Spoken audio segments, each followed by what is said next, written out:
hear it. Hold on. It might be my phone. Might be on.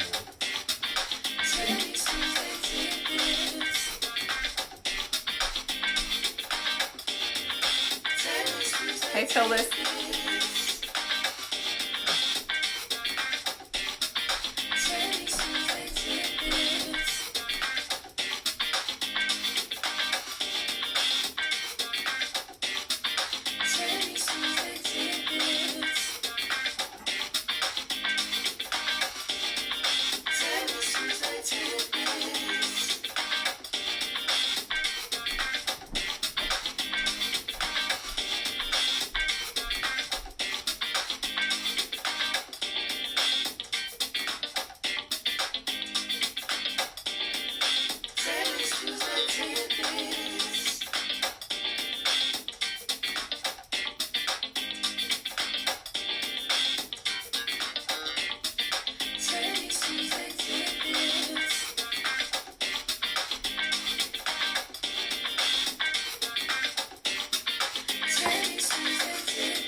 Hello, everybody. Welcome to Tuesday Tidbits with the Diamond Diva. I'm just going to mute my computer so I can see your comments over here. How's everybody doing tonight? Hi, Diane. Hi, I'm Betty. As I'm looking in the light, I see I have a curling iron burn here. And I wore a wig on over the weekend and decided I wanted to curl the wig on my head and burn my forehead. I haven't had a curling iron burn in almost 6 years since I've been natural. So for those of you that don't know me, I'm Tammy Moore, the Diamond Diva of Diamond Residential Mortgage. I'm the only African American shareholder of Diamond Residential and the owner of Tammy P. Moore and Associates. I'm licensed in 12 states. I'm also a fashion stylist, and on these lives, we talk about everything related to food, fashion, finances, faith, and fitness. And so tonight, I wanted to talk to you about Mind Your Business. Today, I am in full bedtime mode. I wash my hair. You get to see my hair at its full 90% shrinkage. And hi, Carlotta. And I'm already dressed for bed. So tonight I have on some pajamas that say eat, sleep, motivate, repeat. And I got these pajamas when I spoke in Dallas, in Rockwall, Texas, a couple of years ago at a Motivated Moms retreat. Latoya Dennis hosted it, and through the Boss Network with Kamika Smith, I was asked to be a speaker there. We had an amazing time, and I obviously still utilize my pajamas. So we were up late last night because our hot water heater went out and my husband had to replace it. So I am going to bed right after this. So I finished my workout early so that I could get into bed. So anyway, too much information, but just wanted to tell you why I'm doing my live in my pajamas. So tonight I wanted to talk to you a little bit about mind your business. Now, if you guys anybody saw the topic beforehand, can you tell me what you think this topic is going to be about? Hey, Jason. Hey, Keisha.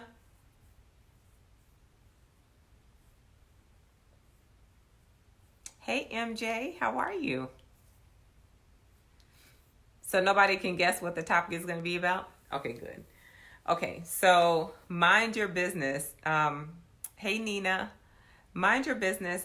Was it two? It hasn't been 2 weeks, but a little over a week and a half ago, I had a closing in Vernon Hills, and Hawthorne Mall. For those of you that live in the area, is right over there. And the day before my closing, I got a call from the Michael Kors store to tell me that I had a $50 reward that I could use in the store on anything. So since I was over there, hey John, since I was over there at the closing, I decided that I would stop in the mall and see what I could find in the Michael Kors store and use my $50. Yes, Carlotta, excellent. I used my $50 card. So when I walked in the mall, I was shocked. Well, first of all, I haven't been to the mall in a while. I shop a lot online now. For time, and two, a lot of my favorite stores are no longer in the mall. But when I walked through the mall, I was literally shocked how many stores had closed down. In Hawthorne, Express closed. One of my favorite stores I've shopped at since I was in high school, which used to be Lerner and is now New York and Company, has been gone. That's where I got a lot of my mannequins and stuff from when they went out of business. But like Ann Taylor Loft was gone. I can't think of the Lane Bryant. I think it was Lane Bryant, but there was a lot of stores. The Gap was gone, and there was so many boarded up, the spaces for rent, and I was just shocked. And I'm thinking to myself, well, you're shocked because you haven't been to the mall, so you're part of the problem. I used to go into Express every now and then, but what I wanted to talk to you about was mind your business. And, I was reading in T.D. Jakes' book, Soar, he talks a lot about, he has a chapter on e-commerce. And he talks about how his church had to adapt to the online audience that they had. And he's like, he's been preaching for a long time. He's old school.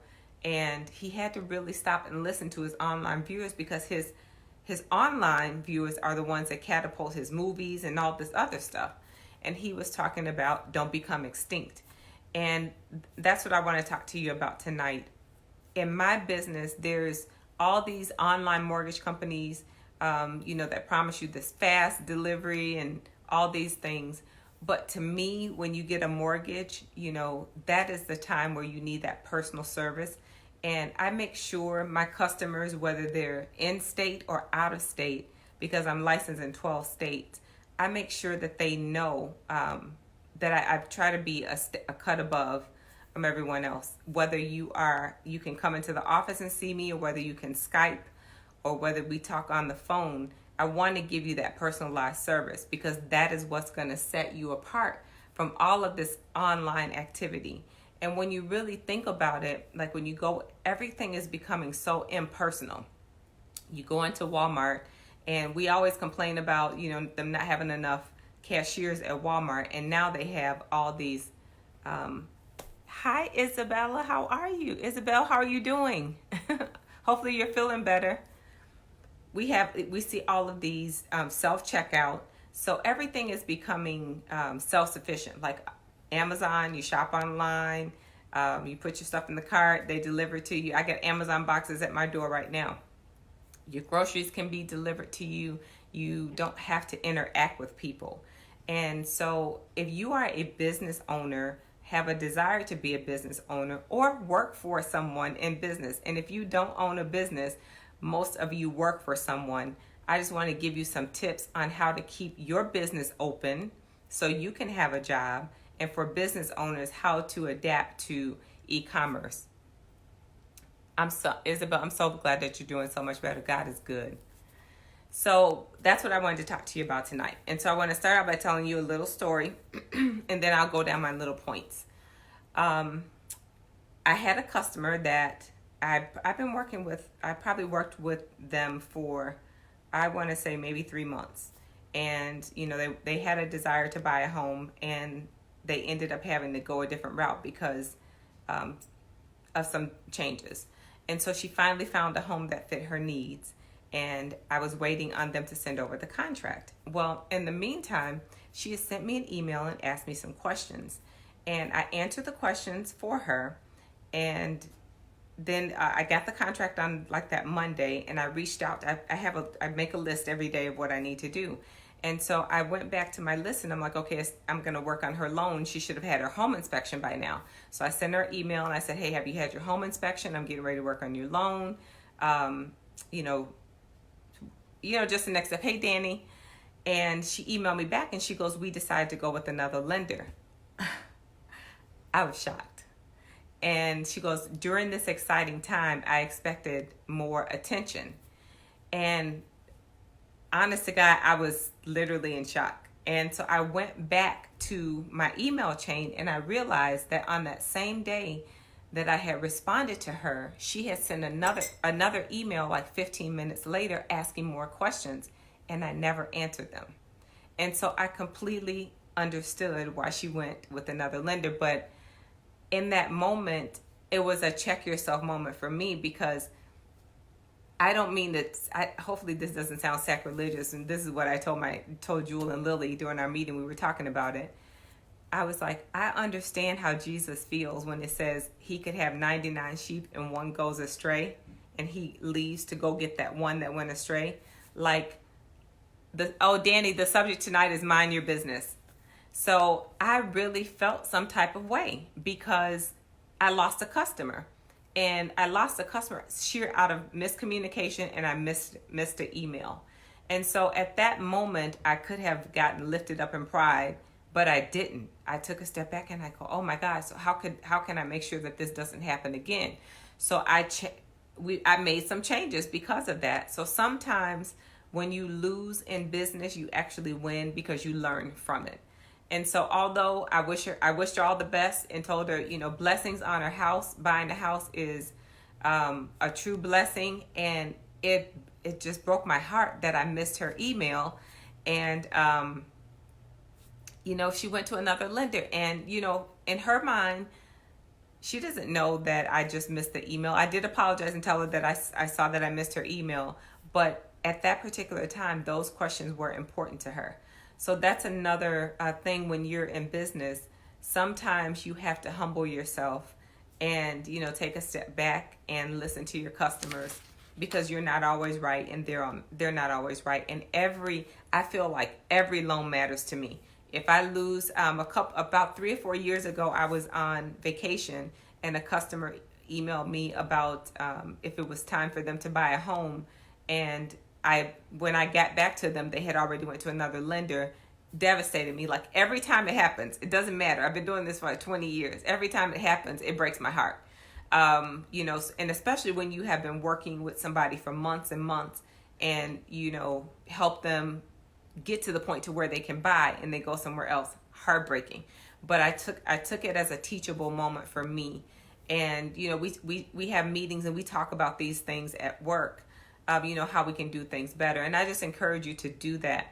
When you are working for someone, don't always feel like it's just a job, because you're so much a part of the bigger picture, because you as an employee could cost your company business if you don't conduct yourselves appropriately. So never look at it like, well, it's just a job for me. I don't own this company. Don't look at it like that, because you don't want to become extinct. You don't want, somebody to come into your company and say, we don't have enough business. We're going to have to shut this. Just like somebody just called me. I thought I had my phone on Do Not Disturb.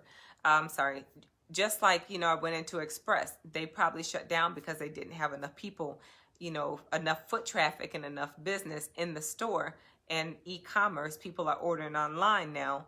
And, they had to close. So that's people that have lost their jobs. It's a trickle down effect. FedEx is not delivering there anymore. UPS is not delivering. Cut somebody else's route. So it's a trickle down effect. That's right, Tammy. Whatever you do for the glory of the Lord. And so I never take it lightly. And, I have to go. It's a process for me, because that I got that email on a Friday. And I thought about it over the weekend, like, what could I have done different? What could I have done better? I never take those things lightly or for granted, any of my customers. And if my customer feels that way, it is definitely charged to my head and not to my heart, because that's never my intention. So the other here are my points for tonight for how to not become extinct and how to deal with the e-commerce world, the microwave society, the people, the millennials that don't like to talk, they like to text. And, I text my customers, I call them, I email them. However they want to communicate, I will communicate with them. They can FaceTime me, they can Skype me, whatever they want to do. So you have to adapt. You have to adapt in this type of world that we're in with the ever-changing market. And here's the thing too, just to throw this in with coronavirus, even if even with coronavirus, I can do a loan right here from where I'm sitting. So, you just have to be able, you have to be equipped. I can pull credit, pre-qualify somebody if I'm on vacation, if I'm at the airport, anywhere in the world. So that's the way that you adapt. I respond to my texts, I respond to my emails. So you have to let your customer know that they're important to you. And just like Michael Kors took the time to pick up the phone to call me and tell me that I had a gift, a $50 reward, I would not have looked in my email because I get a million junk emails every day. I stopped in to see what I could buy. Although I didn't buy anything. Snowball is making her grand entrance today. Although I didn't buy anything, they called me and got me into the store. So that's one of my points. The other thing too is support small businesses. That's one reason why I always try to, feature a small business and support a small business. Anybody that knows me knows that I support you. Whatever you want, whatever you want to receive, you have to give. So I support small businesses as much as I possibly can to help them as well. We have to help each other. Before you go to get something online, check to see if a small business has it first. As a business owner and as an employee, you have to understand the cyclical market, ups and downs. Like for me, for example, in the wintertime, sometimes business can be slower than in the summer. In the summertime, we're overflowing, but you have to know the trends of your business. If you are a car wash, you're going to get more business in the wintertime than you are in the summer, because in the summertime, everybody can wash their own car. So if you are in business and you've just started business, you need to give yourself at least 5 years before you give up on your business. It takes about 5 years for you to have it down pat, especially if you're in a restaurant. If you have a restaurant, you have to know what days people come in more. You're busier on the weekends. Are Wednesdays more busier?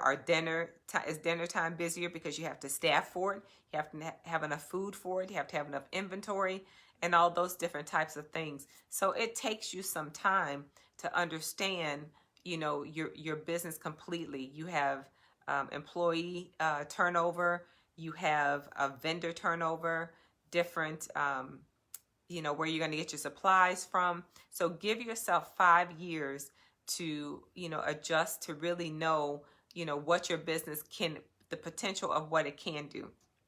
So don't give up. A lot of people give up.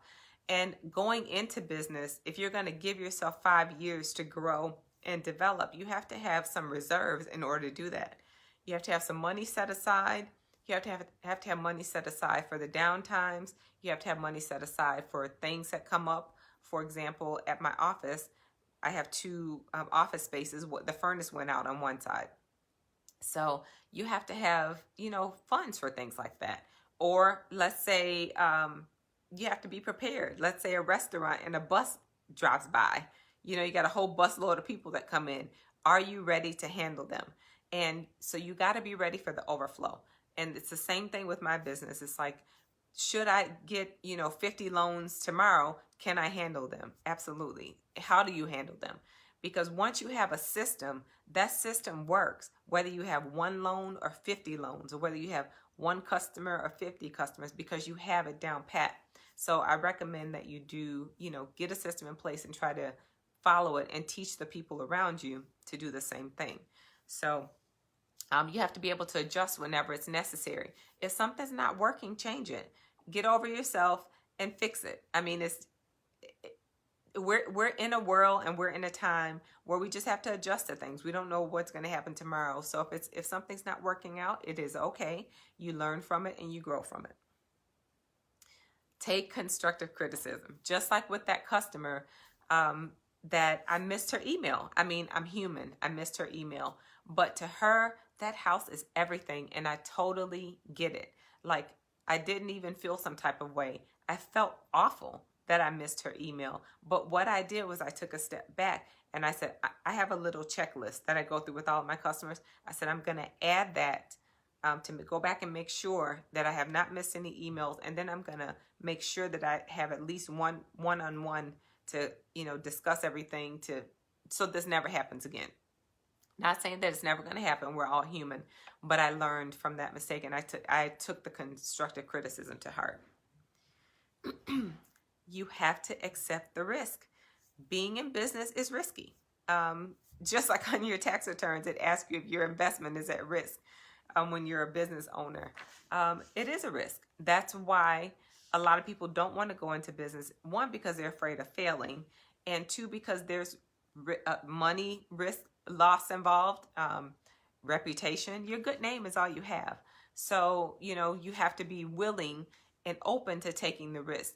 If you have a gift, God has given you a gift, and you feel like it's something that needs to be shared with the world, there's going to be some growing pains and some risk and some learning involved. The other thing is surround yourself with people who are smarter than you and understand your vision. People that understand your vision is more important. That's why I'm really talking to this live is not just about business owners, but it's about people that work for businesses too. Because I was always raised to dress for the job you want, not the job you have. And I always took pride in making my boss look good, because I just have always had a good work ethic. So when you are doing your job, think about, if you don't give a full 8 hours of work, you're costing that company money. And I've said this before, and I'll say it again, it's worth saying again. If you are not a good employee, you are not going to be a good manager, and you are not going to be a good business owner. You're going to have the same issues that you had when you were an employee. So let this be, if you are an employee, let this be a training ground for you. When God elevates you, you'll know that you've done the best that you could at every step, and people will in turn do the same for you. Growing pains are real. This just past December, Diamond Residential has been in business. We started our business in 2009 when the market was crazy, at the bottom of the market, and we have been in business 10 years. And boy, have we learned a lot. And it's not that it was difficult, but it was just a lot of changes. There was a lot of regulations. There was a lot of changes to all the paperwork, the loan packages, our loan platforms. So change is inevitable. There's a book called Who Moved My Cheese? We bought that book for our employees to read. They actually have a video on YouTube now, but those are all different things that you need to watch. It's like you can hem and haw about the changes, or you can buckle up and hang on for the ride, because change is definitely inevitable. What you want, give. I think I talked about that earlier. If you want support, you have to support people. Hey, Jason, you have to support people. If you are a small business, for example, I don't just receive loans from my realtors, I give them leads as well. So it's one hand washes the other. Same thing if you are a restaurant, support your local, order your supplies from someone local and support someone else down the street, and people will do the same in return for you. Oh yeah. Yeah, you use that for your leadership team. It's a really good book. It's simple, but it's good. Who Moved My Cheese? Because it's like you can sit there and not adjust to the change, or you can just adjust. Him and ha. Network. Network. And I have learned this, and I'll tell you a quick story before we go. Networking is so important. Never underestimate the power of sharing your card and telling people what you do. When you walk in a room, everybody should know what you do, or know that they've seen you somewhere. People say, oh, where do I know you from?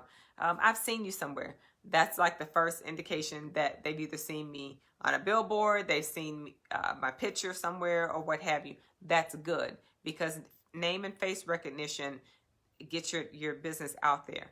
And you always want to stay top of mind with your customers. Say thank you. Send them a thank you card. Make sure that I send out calendar magnets every year. You always want to let your customer know that they matter, and repeat business matters. Never underestimate the personal touch. That's one thing e-commerce can never replace. Like I said, even with my out-of-state clients, I make sure that I talk to them, meet them, because we can do business anywhere. But if everybody doesn't have a personal touch. Some mortgage companies that are online, if you call, you get a call center, you never talk to the same person twice. All of those things make a difference, because to me, I might have 30 loans. To you, it's your one house that you're buying. So it's a big deal to you. Same thing when you go to a restaurant, that is your one meal that you're eating. Yeah, they may have made it for 400 other people, but if you ask for no onions in there, that's what you expected to receive. Ask for this is a good one. Ask for feedback. Be ready. Everybody don't think you're the bomb. So you're not for everybody. One, everybody's not your assignment, and you're not everybody's assignment.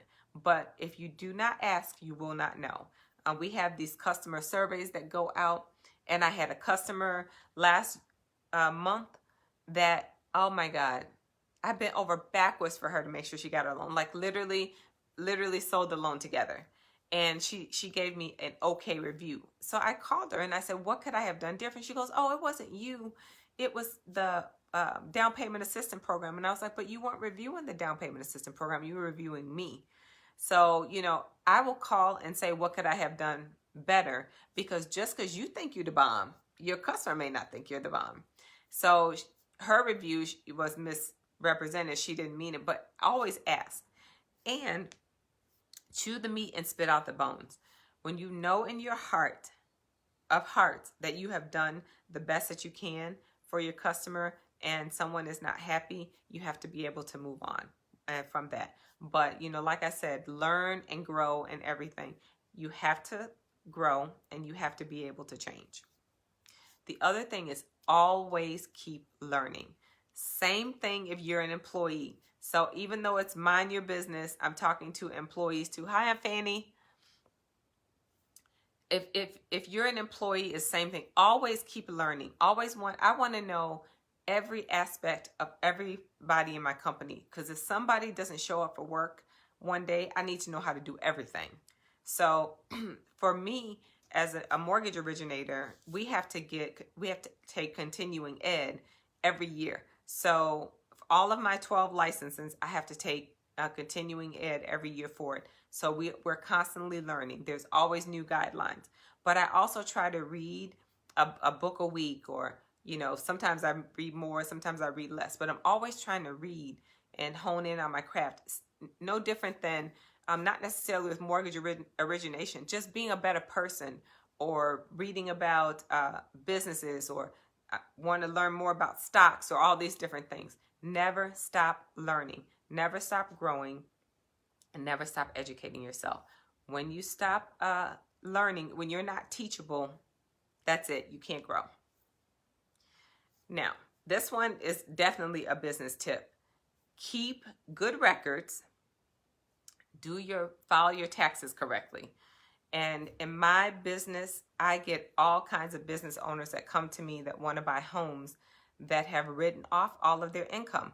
And that is what a business is for. That is what your tax returns are for. Don't get me wrong. But when you come to buy a house, if you've made $100,000 for the year and you only have $20,000 in net income, that's all we can use is the $20,000. Now, we do have programs for you, but when you go to get business loans and all these types of things that you're going to need, you need to have good records. You need to have good credit. You need to have a business plan. I believe in writing the vision, make it plain. If you can't explain to me how you want your business to go, no one's going to invest in it, because remember, they're giving you their money and they're depending on you to push that vision forth. So if you can't explain what the vision is, definitely don't expect somebody else to support it. I believe that wholeheartedly. You have to be able to verbalize and have your plan in writing, so that anybody that picks up that plan, they understand where you are right now and where you want to go and how you plan to get there. And always know your why. I always ask people, why. Always know the why. If you ask me why I am in business, I am in business to make dreams of homeownership come true. I am in business to change the narrative of our community. I'm in business to help people create generational wealth. I'm in business to help people improve their credit scores and have a better overall life, become financially free and debt free, and relieve the stress and tension that financial woes bring them. So you need to know why, your why. Why do you want to do what you do? And it cannot be just for money, because I promise you, if you're doing it just for money, it's not going to work out. It has to be your passion. Eat, sleep, and drink it. Because on the reason it can't be for money, during those times where the money is not there, where it's slim, or it's that time of the year where it's a downturn, business is slow. Those are the times when business is slow. Those are the times where you grow, adjust, and learn. So after you've done it a couple of years, you're ready for it. Okay, in December, when people are out Christmas shopping, nobody's doing whatever your business is, getting their car washed, for example. So now this is the time where you educate yourself, you check up on your business plan, you go back and look at your manuals, your records, and all those things. You take that time to hone in on your skills and grow your business, so when the business does pick up, you come out a better you. Hope that makes sense. Let's see what else I have on here.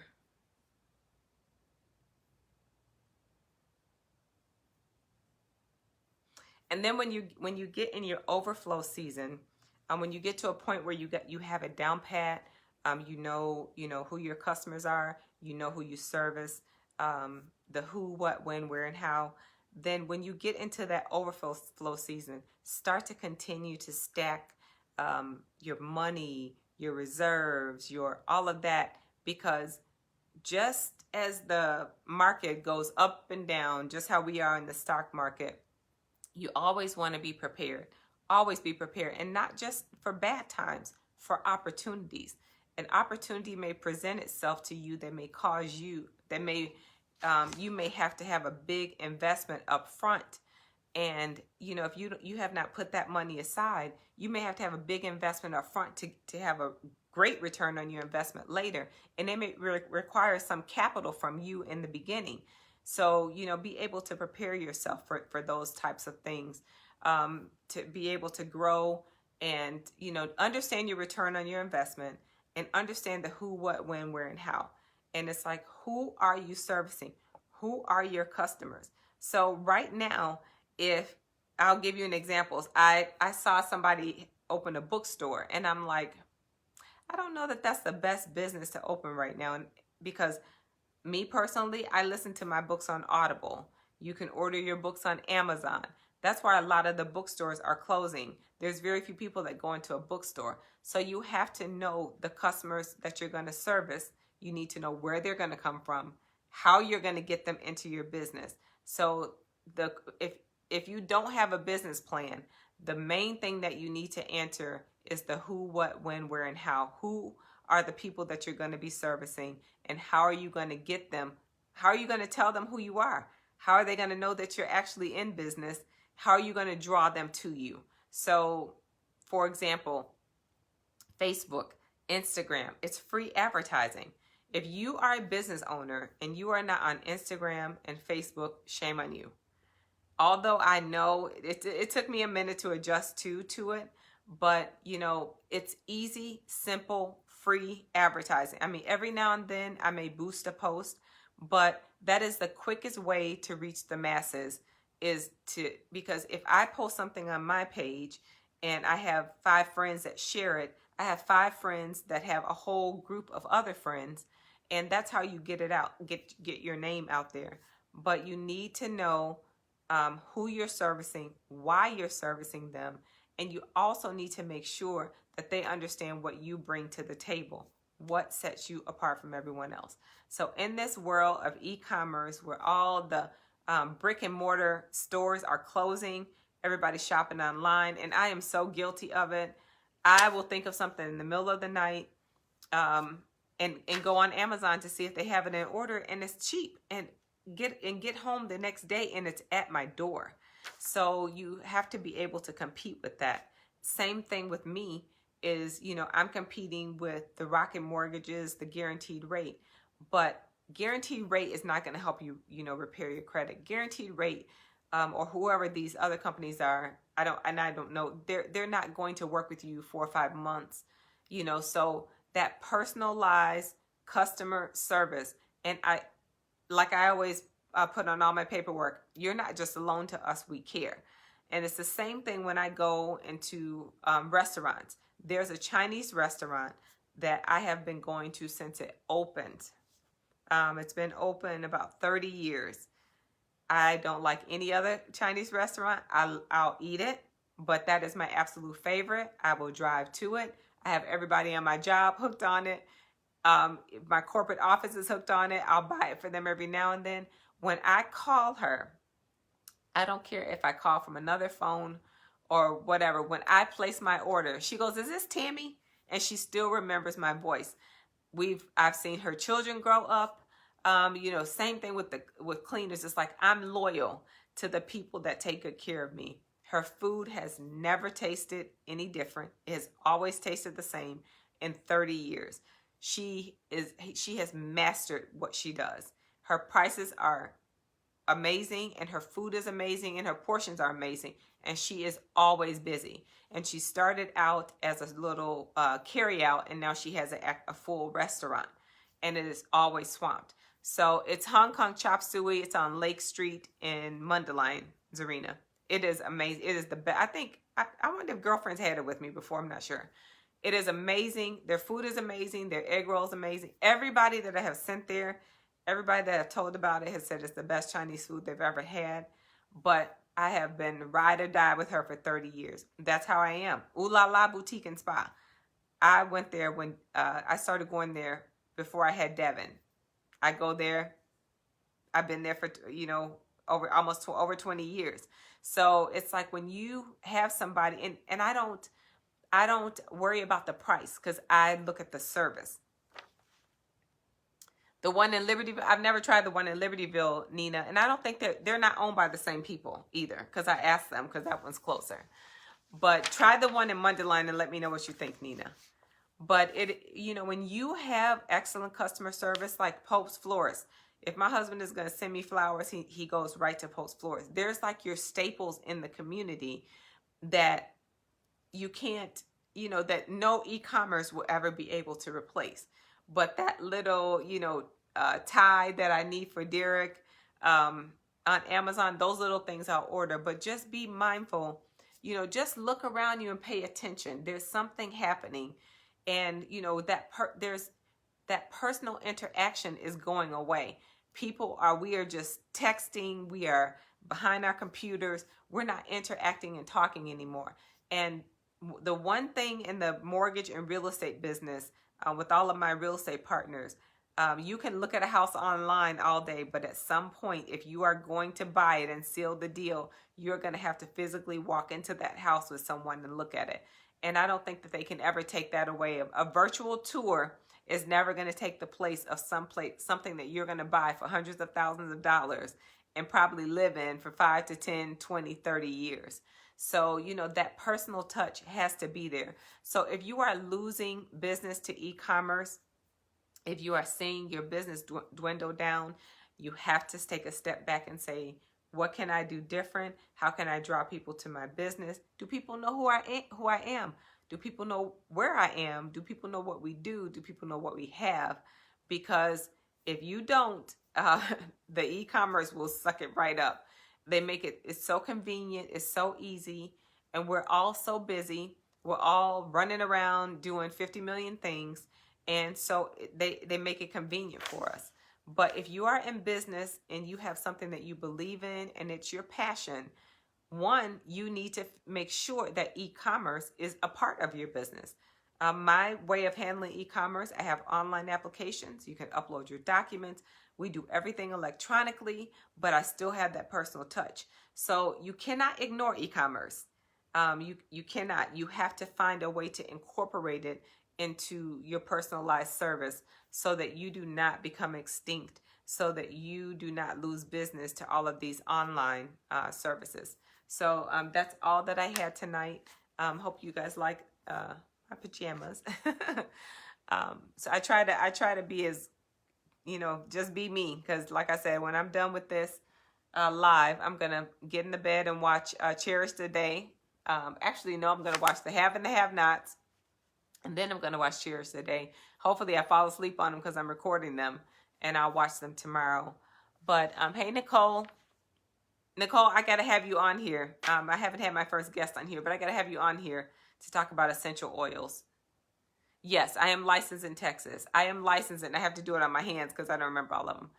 I am licensed in Illinois, Wisconsin, Georgia, Tennessee, California, Colorado, Kentucky, Indiana, Texas, Florida. I can't remember the other two. Oh my God. Illinois, Indiana, Wisconsin, Georgia, Florida, Colorado, California, Tennessee. Did I say Texas? Florida. I'll have to list them. I don't remember all of them. Oh, Missouri. I'm licensed in Missouri too.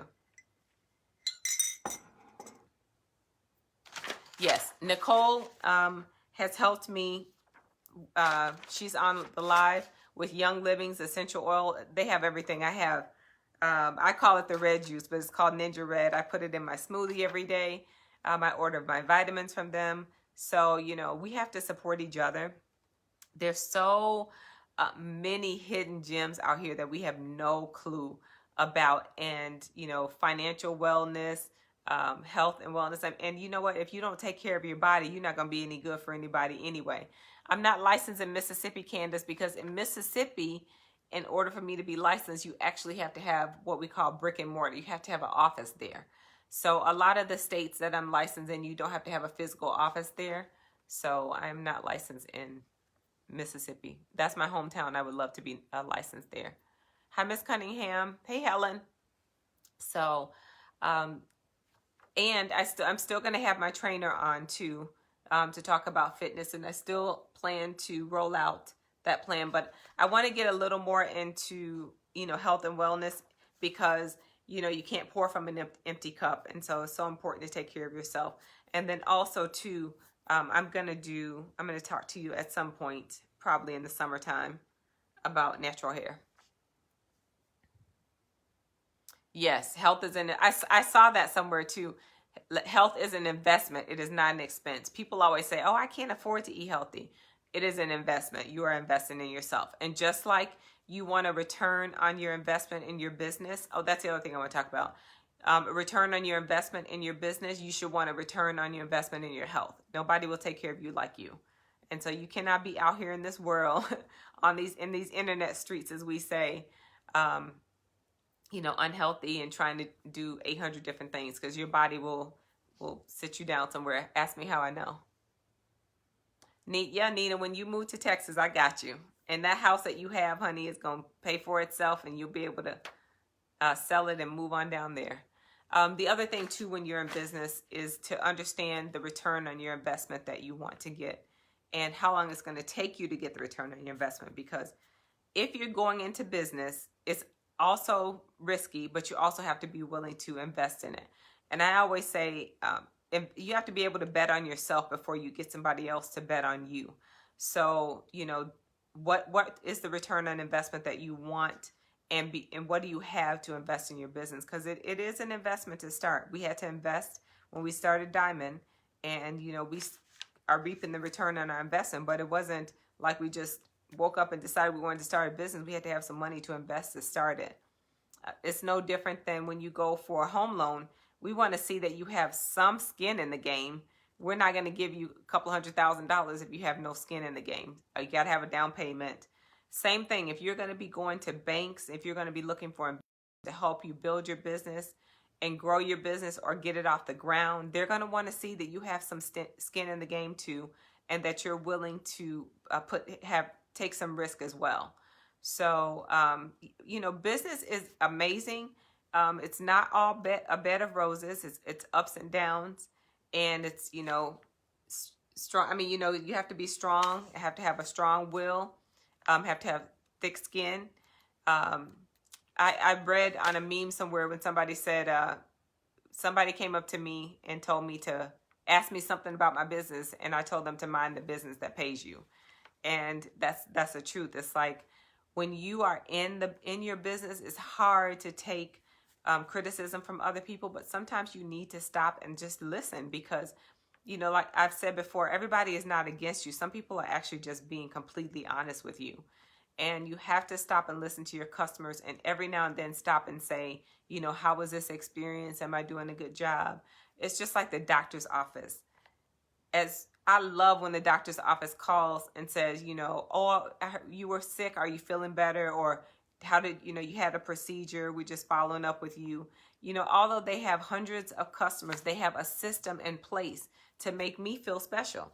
I mean, I know that anybody that had surgery or a procedure on that particular day, they're calling to follow up with them, but it was personal to me.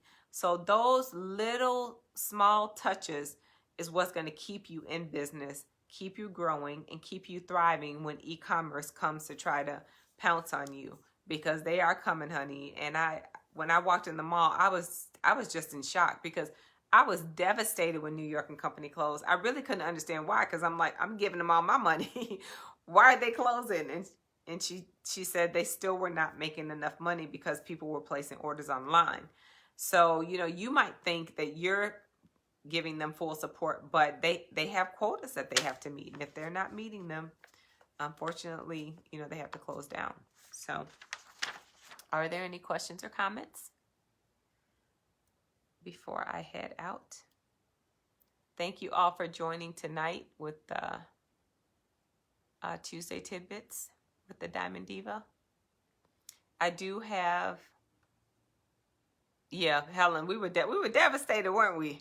I mean, it's like me and Helen, that would be like our Saturday date to go to New York and Company and use every coupon there was. I'm like, I told my husband, Helen, I think maybe we said this.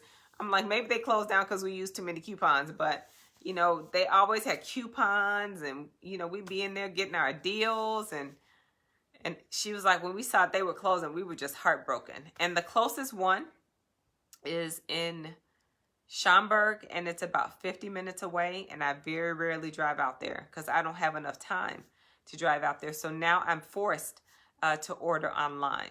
So, they forced me to e-commerce.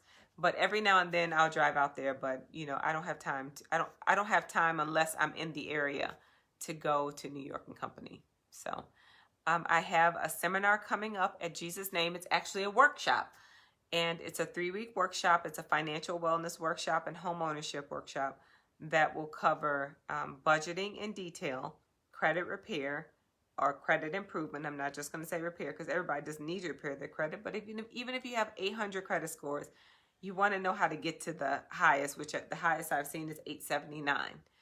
And we cover the steps to home ownership. We have Gwen Broughton there. She's a realtor. She tells you, the steps. So it's a really, really detailed workshop. We spend 3 weeks with you, helping you get your budget in order, helping you get your finances, helping you become debt-free, tell you how to pay down your debt. So if you are interested in attending that seminar, you can register on Eventbrite. I said I was going to post the link last week, and I didn't. I'm sorry. I will promise I will post it this week. I want to publicly thank Pastor John Caples at Jesus' Name Apostolic Church in Waukegan, and Tiffany Peppers, who is the outreach overseer over there. They do amazing things for the community. Pastor Caples is always preaching home ownership, telling his members that they need to own something. He's always doing something to make them better. And I want to just publicly applaud you guys for doing that, because I've been doing this seminar with them for years. And, we have so many testimonies that come out of these seminars. It's life-changing every year. But it's not just tied to the seminar. They do veterans, and just have a lot of amazing programs over there. So I just applaud them for doing so many amazing things in the community. Thank you so much. And thank you for trusting me to come into your church every year and do these seminars. I don't take it for granted. I appreciate you so much. Hi, Miss Shirley. Okay, so that's all that I have for tonight. If you have any topics that you want me to cover, oh, I do want to say one more thing. I'm sorry. I always do this. This is what I want to say to you. Don't nickel and dime your customers. I forgot to mention this. I've had a couple of encounters where I've tried to support businesses, and I've had them like literally bill me for every little thing. That goes back to you knowing what your pricing should be. You build it into your price. That's what I want to say. I want to say it in the right way. If you're selling this cup and you decide you want to sell it for $25, make sure that $25 includes everything that goes into delivering this cup to me. Make sure that, the printing, buying the mug, picking it up, all that stuff. You don't want all these extra charges. Like me personally, I absolutely hate paying shipping charges. Like literally, if something costs $15.99 and it says that I need to get to $25 to save $7.99, I'll spend the $25. I hate paying shipping charges. So let's say if I ordered this cup and I want you to ship it to me in New York, you should build in the shipping charges on all of your mugs, whether you hand deliver them or you mail them. So that way a customer doesn't feel like they're getting nickeled and dimed. Hopefully that makes sense. So because I go for service and price. I'm not a browbeater with price. If you have excellent service and excellent products, I will pay for them. Now I'm always looking for a coupon when I'm shopping for clothes. That's the one thing that I try to save money on. But if I'm supporting a small business, I try to not ask for a discount, but I don't want to feel like I'm being raked over the coals. So, hey, Tamala, how are you? Tamala has the business Modest Fashions for You. If you saw my picture on Sunday where I had the purse and the shoes with the clips, I got those from her. She is amazing. I always get really good, beautiful accessories from her, my handbags, all those things from her. So check her out. I had the glasses that I had on. I think I had them on last week or 2 weeks ago. 2 weeks ago, the rhinestone glasses I got from her. So like I said, I try to support small businesses, but it's important to me that I don't feel like, I'm being raked over the coals, because I don't ask for discounts. Whatever you tell me it costs, I'm going to pay for it. But just build it into your price. That's where that organization comes in, and building your business model comes in. Figure out, okay, and figure out how many you need to sell to make your money. So if I'm going to sell 40 mugs and I may have to ship 20 of them, go ahead and build that price in, and all the mugs may be $12.50, but if you deliver it to me, you may save yourself $4. But, I don't feel like you're nickel and diming me. Does that make sense? I mean, it's okay to charge for shipping charges, but I'm just saying, Anyway, that's my 2 cents on that. Just be mindful that people rate shop me all the time. They want to go for the lowest rate. And sometimes I'm not the lowest rate. I am not a Wells Fargo or these big businesses out here. So I'm always competing with them for rates. But I'm going to give you the best customer service. You're going to be over there waiting to close for 60 days, and I'm going to close you. So I can't always be the best priced. But I'm always going to give you the utmost time and customer service. So sometimes people will pay a little bit more and give you repeat business when they know that you actually care about them. So, and that you are taking time with them. So for all the small businesses that are out there, if you're on this live, put your information down in the comments so people know who you are, and put your links. Nicole, put your link in there. And I'm gonna reach out to you so I can schedule some time, and maybe you can help me figure out how to do that dual screen. I know you know how to do it. I don't. So that I can have you on to just talk. And plus they can see how fabulous your hair is too. Anyway. Okay, that's all I have for tonight. Be blessed, and thank you all for watching, and I'll see you next Tuesday, Lord willing. Bye-bye. Oh God. I want to say rest in peace to one of my customers who passed away. I saw that Tony Carr was a fashionista, loved her, sweetheart, and she's been sick, and she passed away yesterday. So condolences to her, her friends, and her family. It behooves us to live our lives to the fullest. And she was young. I think she was maybe 50 or younger. She may have been younger. But rest in peace, Tony. And I'm praying for your family and your friends that are dealing with your loss right now. So be blessed, everyone. Have a great night. Thank you again for watching Tuesday Tidbits. Good night.